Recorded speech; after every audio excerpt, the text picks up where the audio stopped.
Selamat siang Pak Agus, apa yang bisa Selamat, saya bantu? selamat siang, Pak Osborn. Saya merasa kesulitan dalam menyampaikan materi pelajaran IPS. Murid-murid saya sering merasa bosan dan tidak tertarik dengan pelajaran IPS. Saya memahami kekhawatiran Bapak. Materi pelajaran ini memang bisa terasa abstrak dan membosankan bagi sebagian orang. Mari kita mulai. Pertama-tama saya ingin Bapak menceritakan lebih detail tentang kesulitan yang Bapak alami. Hmm, jadi gini, Pak. Murid-murid saya sering terlihat bingung saat saya menjelaskan materi pelajaran IPS. Mereka juga sering mengobrol dengan teman sebangkunya atau bermain HP. Saya sudah mencoba berbagai cara untuk mengatasinya, tapi tidak ada yang berhasil, Pak. Iya, Pak. Bapak sudah berusaha keras, tapi belum berhasil. Mari kita coba identifikasi apa saja faktor yang menyebabkan kesulitan ini. Saya pikir mungkin karena murid-murid saya kurang tertarik dengan materi pelajaran IPS, Pak. Selain itu, mungkin juga karena mereka merasa bosan dengan metode pelajaran yang saya gunakan. Setelah berdasarkan hasil identifikasi tadi, kita bisa membuat beberapa rencana aksi. Bagus. Apa yang Bapak pikirkan untuk rencana aksi kita? Saya berpikir mungkin bisa mencoba menggunakan metode pembelajaran yang lebih kontekstual ya, Pak ya. Oh, ya, ya. Itu ide yang bagus, bagus. Bapak bisa mencoba menghubungkan materi pelajaran IPS dengan kehidupan sehari-hari murid-murid Bapak. Iya ya, Pak ya. Saya bisa mencobanya. Misal, saya bisa membahas materi tentang ekonomi dengan menggunakan contoh-contoh dari kehidupan sehari-hari. Seperti harga barang di pasar atau cara menghemat uang. Wah, itu ide yang bagus, bagus. Apalagi yang terpikirkan oleh Bapak. Hmm, saya juga bisa mencoba menggunakan media pembelajaran yang lebih menarik, seperti video, gambar, atau permainan.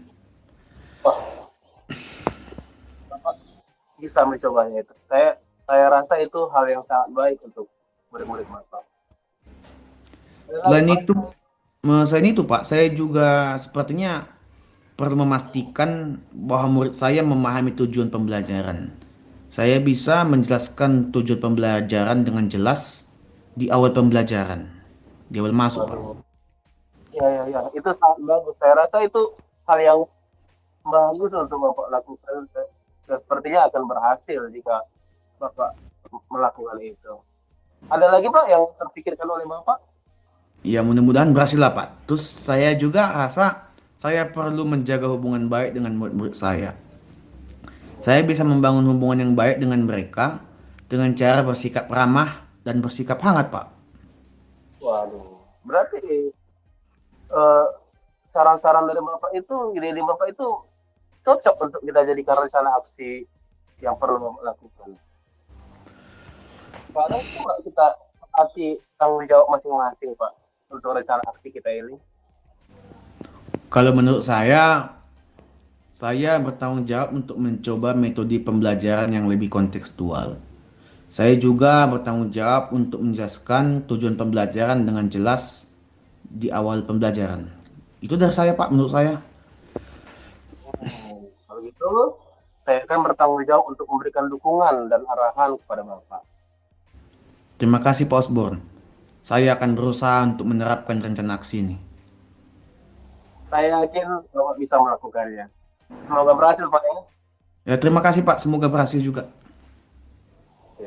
Nah, saya rasa di coaching kita cukup sampai di sini dulu Pak ya. Iya Uh, Pak. Ini.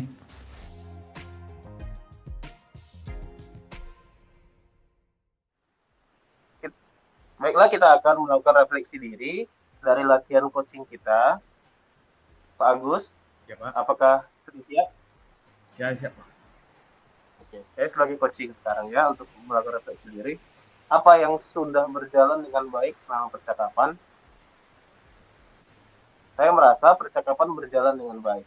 Pak Agus mampu untuk terbuka dan jujur dalam menceritakan kesulitannya. Ia juga terlihat termotivasi untuk mencari solusi atas masalahnya. Saya nomor 2, refleksi kedua, apa yang masih perlu diperbaiki dan ditingkatkan. Mungkin Pak Agus bisa lebih spesifik dalam menjelaskan kesulitannya. Ia juga bisa lebih aktif dalam menemukan solusi.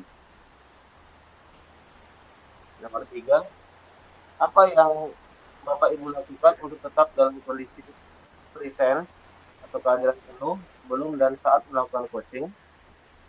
Sebelum melakukan coaching, saya meluangkan waktu untuk beristirahat dan menenangkan pikiran, dan termasuk teknik stop dengan teknik stop. Saya juga mencoba untuk fokus pada Pak Agus dan kebutuhannya. Saat melakukan coaching, saya berusaha untuk mendengarkan dengan aktif dan penuh perhatian. Saya juga berusaha untuk menanggapi Pak Agus dengan empati dan suportif. Yang keempat, apa yang akan Bapak Ibu lakukan untuk memperbaiki dan meningkatkannya? Saya akan terus berlatih untuk meningkatkan kemampuan mendengarkan aktif dan empati saya. Saya juga akan berusaha untuk lebih mendorong Pak Agus untuk menemukan solusinya sendiri.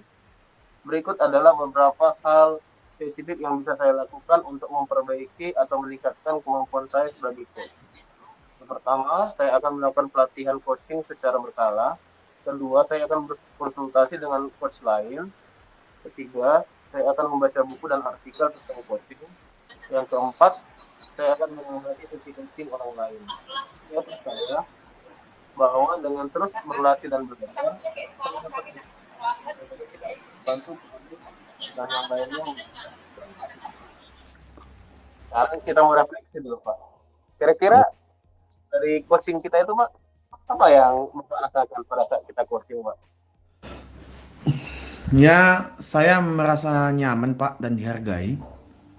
Bapak mendengarkan saya dengan baik dan tidak menghakimi saya juga atas kesalahan atau kekurangan saya. Bapak juga membantu saya untuk mengeksplorasi ide-ide yang saya punya. Oh, iya. Saya juga Ada merasa lagi, Pak? termotivasi juga untuk mencari solusi atas masalah saya. Bapak memberikan saya dukungan dan arah yang saya butuhkan. Kalau secara keseluruhan, saya merasa sesi coaching ini sangat bermanfaat. Saya merasa lebih siap untuk menerapkan rencana yang saya buat karena saya merasa saya sudah punya teman yang mendukung saya. Jadi saya merasa tidak sendirian begitu, Pak. Terima kasih, Pak ya. Buat Sama-sama, Pak. dalam sesi ini, semoga kita bisa bekerja sama sampai rencana Bapak selesaikan dengan baik. Terima kasih, Pak ya. Ya, Pak. Selamat siang, Pak. Ya, terima kasih.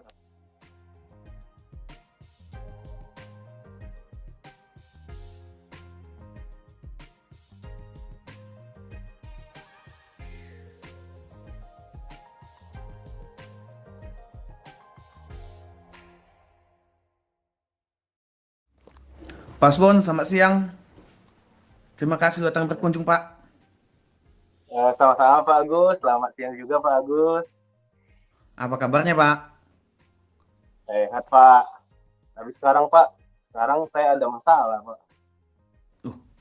Oh gitu. Ada yang bisa saya bantu, Pak? Ini Pak, penilaian akhir semester kan udah dekat ini Pak. Ya. Tapi ada satu siswa yang jarang masuk gitu Pak di sekolah. Kebetulan di kelas saya pula itu Pak. Oh gitu ya. Kelas 9A ya, Pak ya? Iya Terus Pak. bagaimana, Pak? Dia kan Pak, dia jarang masuk. Sehingga karena dia jarang masuk gitu Pak, ketinggalan lah dia Pak banyak pelajarannya. Saya bingung Pak, gimana nantinya nilai-nilai dia, kan nggak mungkin nilainya itu nggak ada kan Pak, bisa ketinggalan nantinya Pak. Iya, betul juga, Pak. Oh, Betul juga ya. Memangnya penyebab dia jarang masuk apa ya, Pak? gini Pak, ini emang agak pelik sih Pak. Mm-mm. Anak kita ini Pak, Ya. orang tuanya, ayahnya itu udah meninggal Pak. Oh, Tahu. iya ya. Sekarang dia bantu ibunya terus ada adiknya kecil 4 orang Iya. kecil pak. Dia pun jadi kayak jadi harus jadi bapak lah, dia pengganti bapaknya bagi adik-adiknya pak. Jadi memang kayaknya harus waktunya untuk itu. Oh, jadi begitu. Ya, ya, saya mengerti, Pak. Saya mengerti. Hal-hal tersebut memang bisa menjadi tantangan tersendiri bagi seorang guru dan mungkin saya terjadi dalam tugas kita, Pak. Eh, Sejauh ini apa yang sudah Bapak pernah lakukan untuk menangani masalah siswa ini? Hmm, itu udah saya lakukan kan pak. Iya, Saya udah pernah melakukan kunjungan ke rumahnya pak, tapi ternyata dia nggak di rumah pak, kata orang-orang di tetangganya kan pak, dia iya. lagi dilatih sama orang tuanya pak. Jadi Oh, ya. Oh, begitu ya. ya, Sekarang coba kita pikirkan bersama-sama, Pak. Apa yang bisa kita lakukan untuk mengatasi tantangan tersebut? Kira-kira dari Bapak idenya seperti apa? pak ya. Hmm, Gini pak, saya kepikiran gini pak, saya Ya, berencana untuk materi kan pak, materi iya, tugas-tugas guru di kelas yang masuk di kelasnya kan pak. iya. Nah, kemudian saya coba antar pak ke rumahnya. Itu yang kepikiran pak. Selanjutnya nanti dia kalau dia udah datang ke sekolah, dia kumpulkan tugasnya ke guru-gurunya itu pak. Gimana pak menurut mau? Oh, ide yang bagus itu, Pak. Jadi, kalau begitu siswa jadi tetap punya kesempatan untuk belajar tanpa harus meninggalkan tanggung jawabnya sebagai anak. Itu ide yang sangat cemerlang dan luar biasa itu. Iya pak. Eh, Makasih pak buat dukungannya pak. Eh, saya akan mencoba ya Pak, menerapkan yang itu, menerapkan ide itu pak. Oke. Untuk terakhir, gini Pak. Kita sekarang perlu menetapkan tanggung jawab masing-masing di antara kita, Bapak dan saya, untuk melaksanakan rencana aksi tersebut. Kira-kira tanggung jawab dari Bapak gimana? Nah, dari saya pak ya. Saya akan bertanggung jawab untuk mengumpulkan materi-materi dan tugas-tugas pelajaran dari guru tadi pak, guru-gurunya yang masuk ke dia kan pak ya.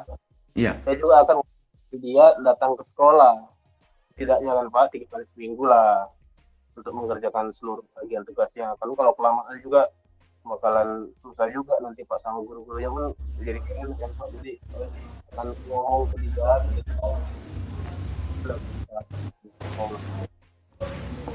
Oke. Baik Pak, kalau dari saya akan membantu Bapak dalam hal-hal teknis. Misalnya, dukungan dari kepala sekolah dan rekan guru. Nanti kan, karena Bapak akan mengumpulkan materi dan tugas. Saya akan menjelaskan kepada Bapak kepala sekolah dan juga Bapak Ibu yang masuk bahwa siswa kita ini perlu penanganan khusus. Dan saya juga akan tetap memberikan masukan kepada Bapak untuk progresnya nanti dan prosesnya nanti, Pak. Saya akan tetap terus memberikan saran dan masukan kepada Bapak. Terima kasih banyak lah Pak Agus. Iya, Pak. Saya jadi semangat ini Pak untuk mengatasi materi ini. Eh, karena Bapak udah support saya Pak. Jadi saya nggak sendirian lagi memikirkan ini Pak. Oke. Terima kasih Pak Agus Saya ya. Iya, Pak. Saya senang mendengarnya. Semangat ya, Pak ya. Ya Pak, makasih Pak ya. Oke, sama-sama, Pak.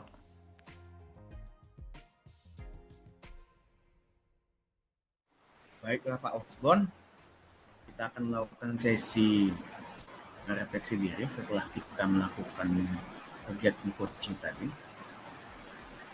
Kita akan berusaha menjawab pertanyaan refleksi. Pertanyaan pertama bagi saya sebagai coach, apa yang sudah berjalan baik dalam percakapan? Sini coach mau bersikap terbuka dan memiliki keinginan kuat untuk menyelesaikan masalahnya. Kemudian pertanyaan kedua, apa yang masih perlu diperbaiki atau ditingkatkan? Menurut saya, coach perlu lebih banyak menguatkan coach dengan teori-teori pendidikan agar tindakan atau keputusan yang dibuat lebih kuat secara teoritis dan tentunya ini akan lebih menyemangati coach. Pertanyaan ketiga, apa yang saya lakukan untuk tetap dalam kondisi presence atau kehadiran penuh sebelum dan saat melakukan coaching? Sebelum coaching, Saya memilih tempat yang nyaman dan tenang untuk berdiskusi agar percakapan antara coach dan coachee bisa berjalan dengan baik dan aman nyaman. Saat coaching saya tidak melakukan aktivitas apapun, tidak melakukan aktivitas lain, dan berkonsentrasi penuh mendengarkan coachee. Pertanyaan keempat, apa yang akan saya lakukan untuk memperbaiki atau meningkatkannya? Yang akan saya lakukan adalah melakukan kegiatan coaching secara terus-menerus, secara rutin dan secara berkelanjutan agar hasilnya dan kemampuan saya untuk melakukan coaching semakin meningkat. Baik, Pak Osbon, kita sudah selesai melakukan seksi coaching. Kira-kira apa yang Bapak rasakan saat Bapak melakukan coaching? Yang saya rasakan itu Pak, saya merasa jadi lebih baik karena sudah memiliki keyakinan akan apa yang saya rencanakan. Dukungan dari Bapak sangat menguatkan. Bapak juga mendengarkan saya dengan serius dan membantu saya dalam mengeksplorasi ide-ide. Semangat saya bertambah berkali-kali lipat melaksanakan rencana aksi setelah dan coaching ini. Oke. Baik Pak, terima kasih untuk telah datang berkunjung dan mau menceritakan masalahnya dan berdiskusi dengan saya. Semoga rencana aksi yang kita rencanakan bisa berjalan dengan lancar. Semangat Pak.